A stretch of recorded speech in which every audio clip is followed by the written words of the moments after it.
वर्षा आरंभ हो सारी जो कथा आम प्रतिनिधि कहते लैंडफॉल कलापर पवन स्पीड केते रोचे कारण अनेक प्रस्तुति वर्तमान युद्धकालीन भितर रायगड़ा करा दर्शक बंधु गोटे पर गोटे चित्र आपण सामने आम रखुचु कौ जिलार कौन प्रस्तुति रही सरकार पदक्षेप कौन नि सेठी ताजा स्थिति कौन रही तार पूरा चित्र दर्शक बंधु आपण सामने कारण रायगड़ा जिला को वर्तमान अलर्ट रे रखा जाइछि। दर्शक बंधु दूरता कमुची भय बढ़ुची कारण से ही समय पाखे आसलाने लैंडफॉल करिबो आउ किछि समय भीतर ये अपडेट आसुची कारण वित्पात वर्तमान आंध्र काकीनडारे बात्या मंथा करुची कारण पवनर बेग पाखापाखि 90 स्पीड मध्य अतिक्रम कर सारी कारण विशाखापट्टनम कथा कहुँ मछलीपट्टनम कथा कहुँ ये जगार पवन बेग वर्तमान धीरे धीरे बढ़ुची कारण काउंटडाउन स्टार्ट हो गलाने आउ अल्प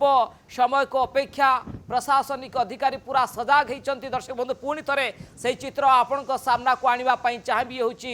काकीनडार चित्र आपण देखुं समुद्र केमिति अशांत होती बात्या काकीनडारू वर्तमान 130 किलोमीटर दूर में गोपालपुर ठारू पाखापाखि 450 रु 470 किलोमीटर डिस्टेंस रही धीरे धीरे स्थलभाग आड़ को मुहाऊँगी एवं गोटे पटे बात्या पूर्व आपण से चित्र देखंतु कौ भली भाव में वर्तमान जुआर रास्ता उपर को माड़ी आसूची एवं समुद्र कूल लंघुवार ये चित्र आपण देखुंत काकीनडारू भयानक आउ भयंकर स्थिति वर्तमान देखा मिलूँ समुद्र उपकूलवर्ती जो काकीनडार अंचल रही लोके वर्तमान छानिया सारे प्रशासन लोक समुद्र कूल ठारू दूरे रखिंट जो माने तलिया अंचल थिले सेमान को सुरक्षित स्थान को निया जायछि एवं 14 लाख टार्गेट रखा जायछि काकीनडा जो आंध्र प्रदेश जो